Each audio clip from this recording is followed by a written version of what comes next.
Once again, guys, this is an investor show as always. This is your host, Prince Dice, coming to you guys live with another great video. This video is going to walk you through to the Ameritrade and tell you how to start a Roth account. Don't forget to hit that like, subscribe, comment, and share button. All the other great stuff. And as always, I don't have a lot of time. I definitely know you guys don't have a lot of time, so we're going to jump straight into it. So if you come to the tdameritrade.com, you want to start a Roth IRA. I'm going to walk you straight to it, right? You go to up here at the top right-hand side, open new account. Now, once you get to open a new account, it's going to give you a couple variations of what you want to do, right? It says right here, do you already have an account, including paper accounts, optional with TD Ameritrade. If you already got an account, hey, I already got an account, you go ahead and hit yes, and you put your username and log in, and your application will be pre-filled because I already got your information. So I'm going to say no here if you don't have a TD Ameritrade account. So first you're going to put in your name. I'm just going to be making up some stuff here as I go along. So you're going to put in your name, your last name, which is self-explanatory. Then you're going to put in your email. Whatever your email address is, you're going to have to confirm it at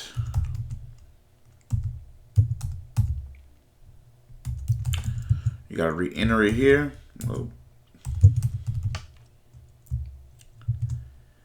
Okay. I think I should have paid attention in typing school, huh? All right. So now you got your information there. Ask you for a phone number. Throw in a phone number. Just making up a phone number. If you don't have a phone number, you just click this box here and you put in whatever your phone number may be. Let me put that back in because it just disappeared. Not disappeared it, but he erased it. If you're a citizen, a permanent resident, if you do it from another country, if you are not a citizen, you put it there, whatever, right? Now you're going to come down to this Roth IRA. Roth IRA. The thing about a Roth IRA is this is money that has already been taxed. For example, your gross income at the end of the year is $10,000, right? Let's say at the end of the month you make $10,000. That's your gross. Once taxes are taken out, you bring home $8,000. So taxes already tax your money. Now, out of your $8,000, you decide to put something into your Roth IRA. This is money that has already been taxed that is going into your Roth IRA. So let's go through some of the features. You can withdraw earnings tax-free and penalty-free at the age of 59 and a half if you had your company for at least 5 years. So that's saying that, hey, if you had your company for 5 years, I'm not your company, but if you had your account for at least 5 years, you're 59 and a half, you can withdraw your earnings. So if you made money off of your IRA, you can withdraw your money tax-free at 59 and a half and older if your account is at least 5 years old. You may withdraw tax-free, penalty-free at any time. You may withdraw your contribution. So if you put $5,000 into this thing and you're like, hey, I don't want to do this no more, you can withdraw penalty-free and tax-free at any time because that money has already been taxed, right? There's no minimum distribution at 79 and a half, 70 and a half. A lot of RMD, a lot of companies have once you get to a certain age, you must activate a minimum distribution. You must start taking the money out or whatnot, right? Next, you may contribute to a Roth IRA as long as you have an earned taxable income. So you must have an earned taxable income. As long as you have one, you can put money into your Roth IRA. Eligibility, you must have an earned income. Now, let's go to 2017. You must have an adjusted gross income. Must be less than $186,000. So if you're out here balling over $186,000 a year, you do not qualify if you're single.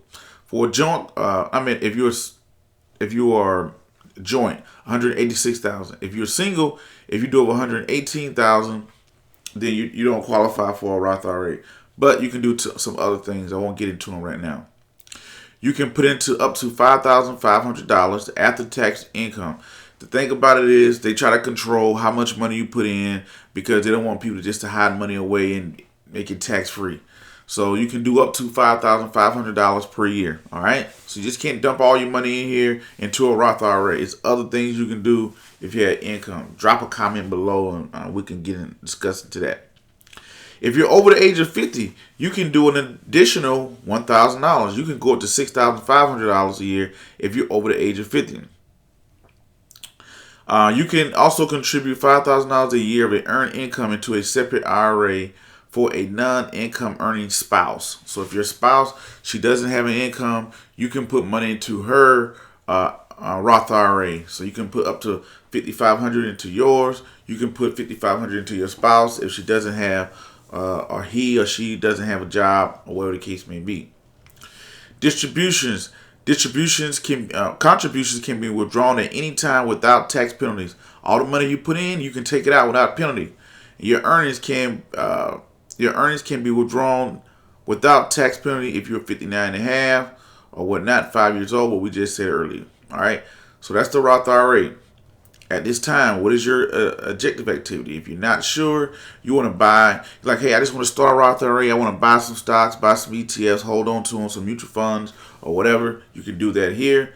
If you want to day trade and option trade and Forex trade, you click here.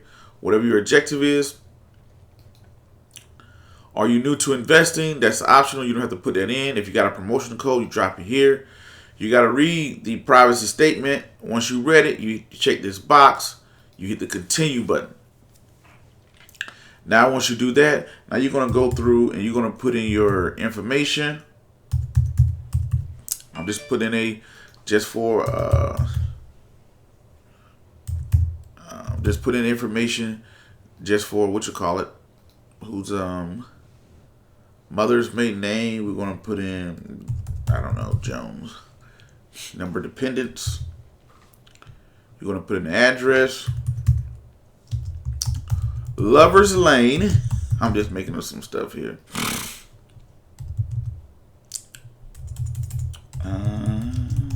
Just to show you guys, I'm just walking through here. You put in your address information. This stuff is pretty self-explanatory.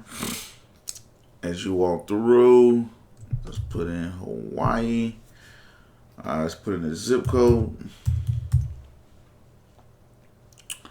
It's going to ask you if you're employed, retired, or whatnot. I'm going to just put homemaker or whatever.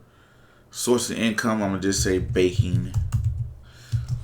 Now, if you have a job, it's going to, if you say you're employed, you're going to have to put your employer's name and information in there or whatnot.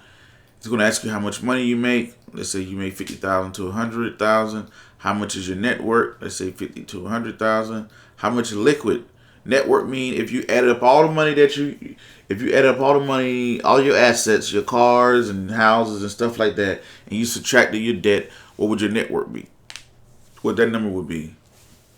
Assets minus liabilities.